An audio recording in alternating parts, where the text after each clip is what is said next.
Welcome to Dynamite Alot. Now I gotta say this. When you look at this show, it feels like a pushing back of what has happened in the last couple of days. Now, we had Slammiversary for Impact Wrestling. And the new show for Impact is different. They got a new theme song, they got new stars, and they also got new champions for this show. And I felt that AEW wanted to say, well done Impact, you look good. But I think we can do a little better.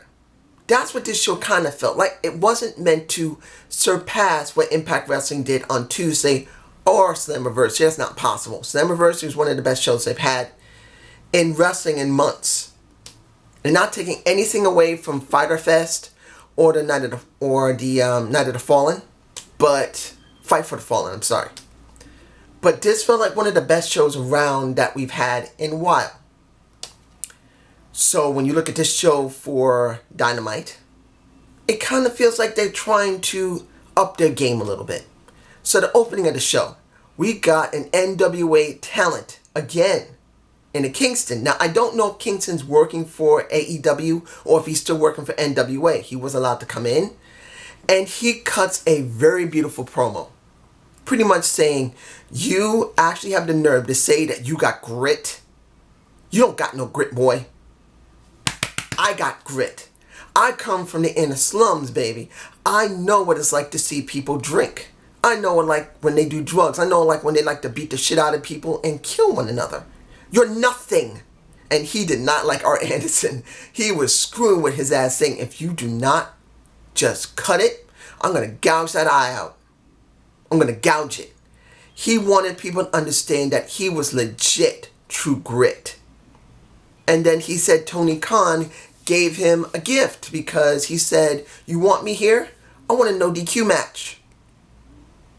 The only thing you have to do, Cody, is to agree with it, bitch. Not saying bitch in total, but he tried to bitch him out. He tried to piss him off. And then we get this pretty much a no DQ match where anything goes. We got some thumbtacks. We got a lot of hitting. This was very little wrestling. This is more like a fight. And I think Cody really needed it. Because he has been going up against just standard wrestlers. Eventually they needed a really good hardcore or rough wrestler who is no nonsense and who's well known. And having Kingston was a wise idea. I am still hoping that AEW will work with NWA in time. Sorry for the noise, people. If you hear a kid screaming, that's my neighbors next door. They got some loud kids, but they seem to be good kids. But, sorry. This makes you feel like it's more important with Cody. And Cody took a nasty bump with some thumbtacks. It's in my face. Good. That's what we needed. We needed to see something more rougher from Cody that wasn't involving someone from the company. Now, I'm not saying this is going to be great, keep going forward, because sooner or later, they got to do something different with Cody.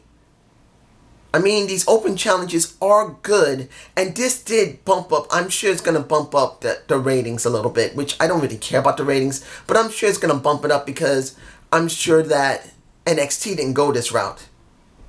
But this is just me. Cody wins, and they did two things. One, Kingston was hammed up by the commentary team, trying to say he was a rough-ass guy. And Excalibur said he's known him 17 years. This is the way he rolls. So that's good. Also, Kingston was playing up an injury to his knee. So maybe either Kingston is working for Dynamite and he'll be on Dark, Or maybe he'll come back and deal with them again because he wasn't as full best. This is just me, you guys tell me below. And no, Cody won by a fatal four, not by a figure four, not fatal four-way. A figure four leg lock, which made sense. Now, the Moxie promo was good. And that kind of leads me going into Taz dealing with the surprise of the night. But let me explain about basically what Moxie said. He made it very clear that I told you, and he gave props to Taz, saying you made the wisest decision. You know, I'm kind of botching here is because when it comes to Moxley, this was a good segment. But now what? He has beaten, understand, he's beaten Brody Lee. He has. Now he's beaten Brian Cage. And yes, you got Lance Archer, who basically had an interview and was so pissed off about dealing with that interview, he basically nailed somebody. It's understandable. But like I've said, when it comes to Impact, when you look at AEW, some of the storylines and some people have been somewhat rushed. And letting them job, even if you believe they're safe, they don't feel safe. They don't feel right. They feel kind of diminished because they had the job so soon being in the company.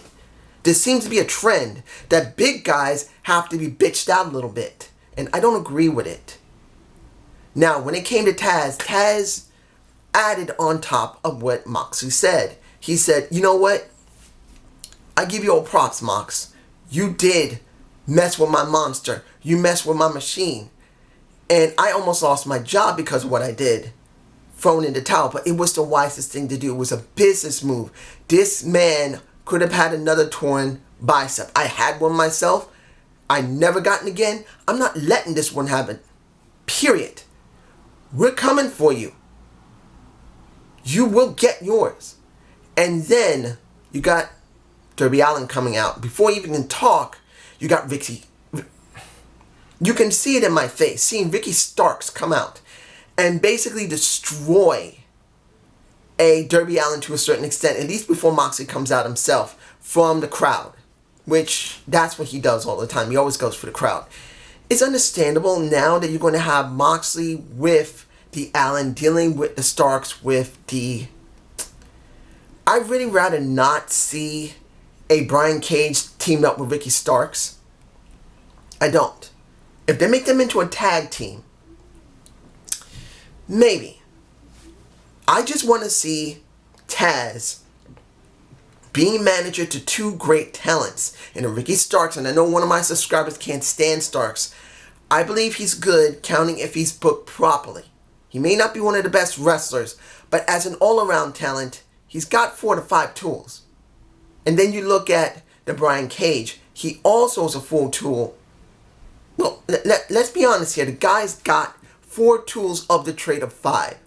And I do believe that with the right person managing him, he can make it look good. And that's where Taz comes in. And I'm hoping they don't team up too much. I want to see them do what they need to do. Get them into the TNT title picture. At least the Ricky Starks. Keep him in the world title picture. There you go with Brian Cage. It'll give us something throughout the card of AEW. We need that. Because we don't want to end up like WWE and Raw and SmackDown where there is no division. There is no main event. There's no mid-card. There's no undercard. There's nothing. It's just one long piece that's a mess. I'm just hoping AEW doesn't make that mistake. Now, MJF versus Griff Garrison. I believe that's his name. This is where you see how good MJF is. He loves to taunt. He loves to torment. He loves to smack talk. He basically destroyed this guy very easily. He wiped him out. He spoke to him in the beginning. Then he beat him up. Then he forced this guy, who's his opponent, to say that he's undefeated because he was. And this guy, Garrison, pretty much said, you know you lost in a tag match, right?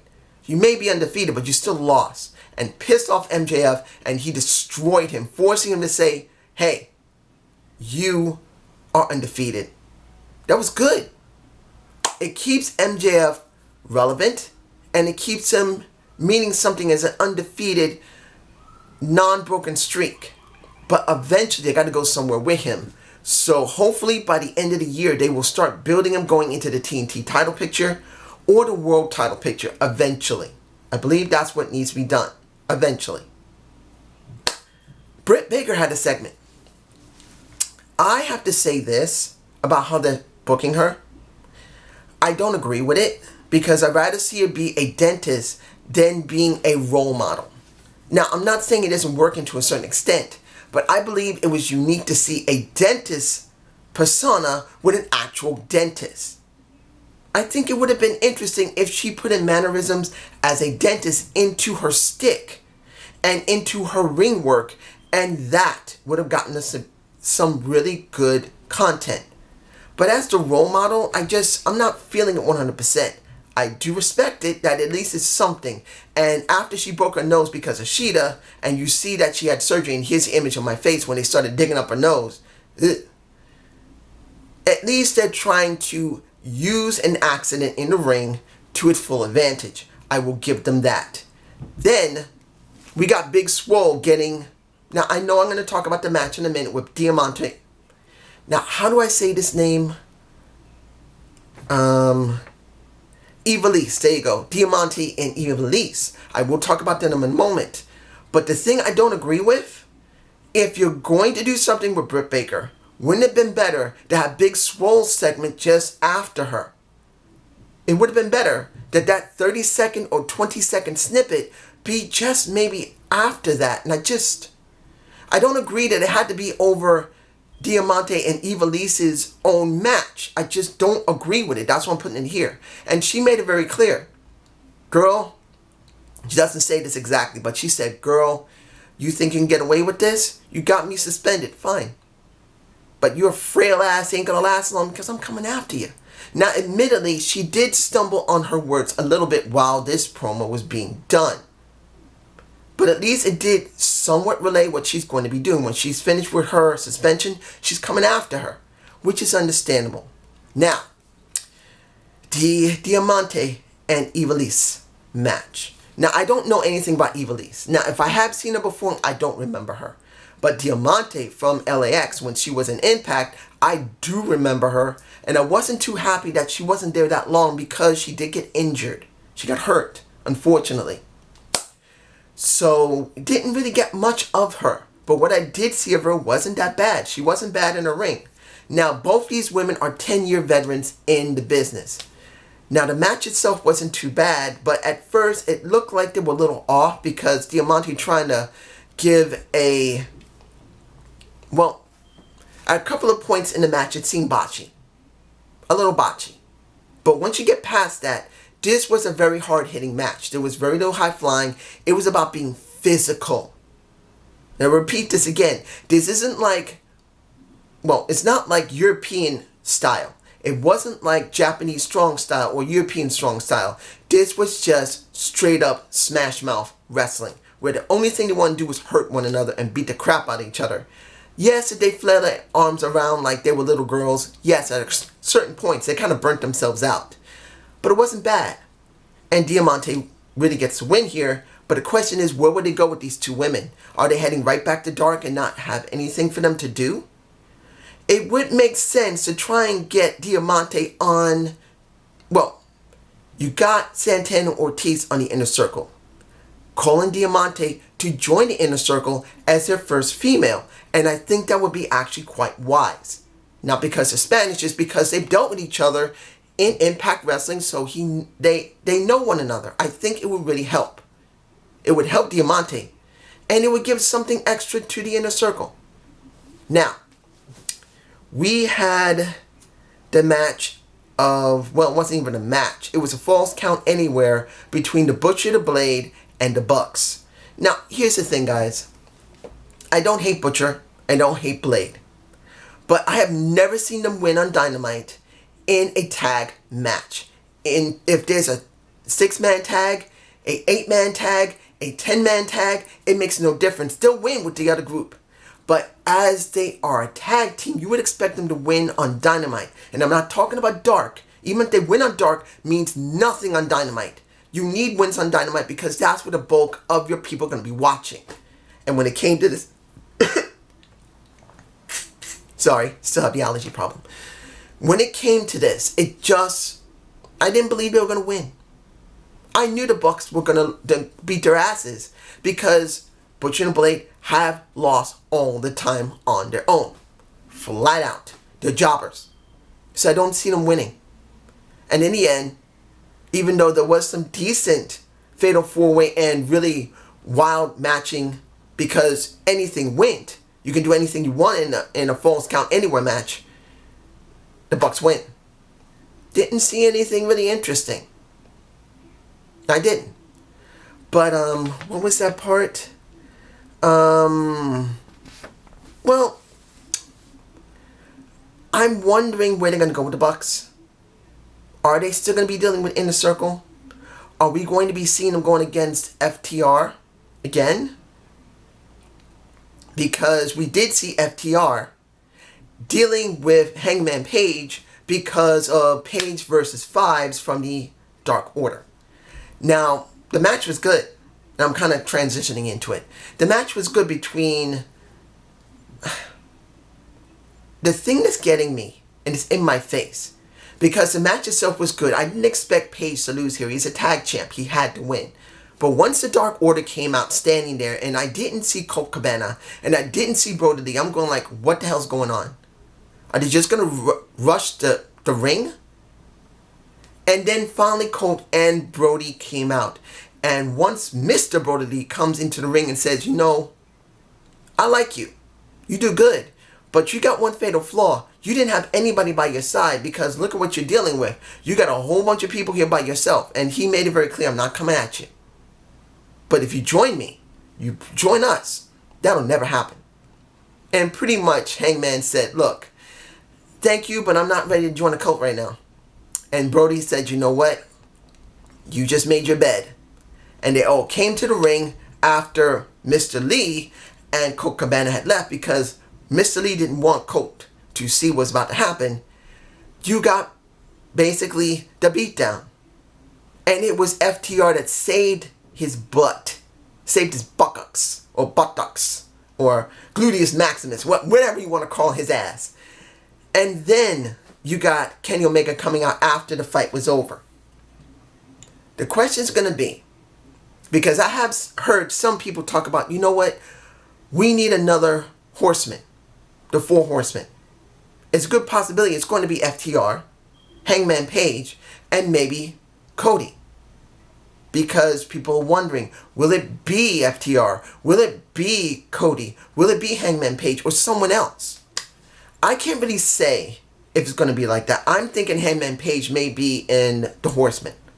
It doesn't have to be Four Horsemen. It could be the Horsemen. The re-envisioning of the Horsemen. Just like Fortune 4 of Impact Wrestling that got started by, guess who? Ric Flair himself. Which actually worked. But if they're going to go and do the Horsemen again, it should not be limited to 4 people. Yes, I've heard people say FTR, Cody, and Shawn Spears. At least I believe Shawn Spears. Unless it's going to be Shawn Spears, Cody, and it could be Kenny and Page. I do think FTR is better. But you never know. Now, what do we got here? Jurassic Express versus Y2J and Hagar. If I'm forgetting something, I'm sorry. I don't want to be heavily... Well, this show was very good. The match when it came to the Jurassic Express versus the Inner Circle was good. It was nice to see Hagar go up against Luchasaurus. 2 guys, big guys, and it's good to see 2 big guys go at it. Instead of a smaller and big guy, it's good to see it once in a while. In the end, Y2J, I believe, got the pin. And then they beat down on Luchasaurus and Jungle Boy. Then you got...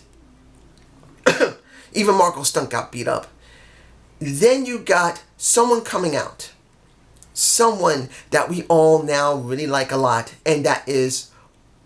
Well, when it comes down to it, Once you see Orange Cassidy along with the Best Friends come out, and then you see the returning Sammy Guevara coming out, you got a lot going on. A lot of good content coming through. A lot that's good for AEW. Good building going into maybe their next, what is their next one? All Out? I believe that's the next pay-per-view. It's interesting to see how well they're building the show. But I still have some worries. One, I do believe they rushed a lot of the big men. Like Lance Archer, like Brody Lee. Even Hagar had a job. And I didn't agree with Hagar having a job, Brody Lee having a job, Lance Archer having a job, and Brian Cage having a job. Really big guys that have barely been in the business of AEW, and they have the job so quickly. I'm worried about all the big men there because since the show is mainly with a lot of mid-sized to smaller wrestlers, I feel like they're kind of messing over the larger wrestlers. A little bit, not a lot. Then you wonder, how are they going to promote the next pay-per-view? What is going to be the most important thing to them? How are they going to build the Inner Circle? How are they going to build the Dark Order? What's going to happen with Orange Cassidy dealing with Chris Jericho? Will he be dealing with Chris Jericho? What is going to happen with Moxley? Who is he going after? Still, is he going after Brian Cage? Is he going after someone else? Are they just going to be doing tag teams with Brian Cage and Ricky Starks versus Darby Allin and Moxley? What is it going to be? I'm curious, but I am very worried. I have a little worry that they may sacrifice the bigger wrestlers for the smaller ones if they're not careful. They got to make sure that everyone gets a balance. It's not going to be perfect, but this is just me. You guys tell me below. Have a good day. Have a good night. Peace.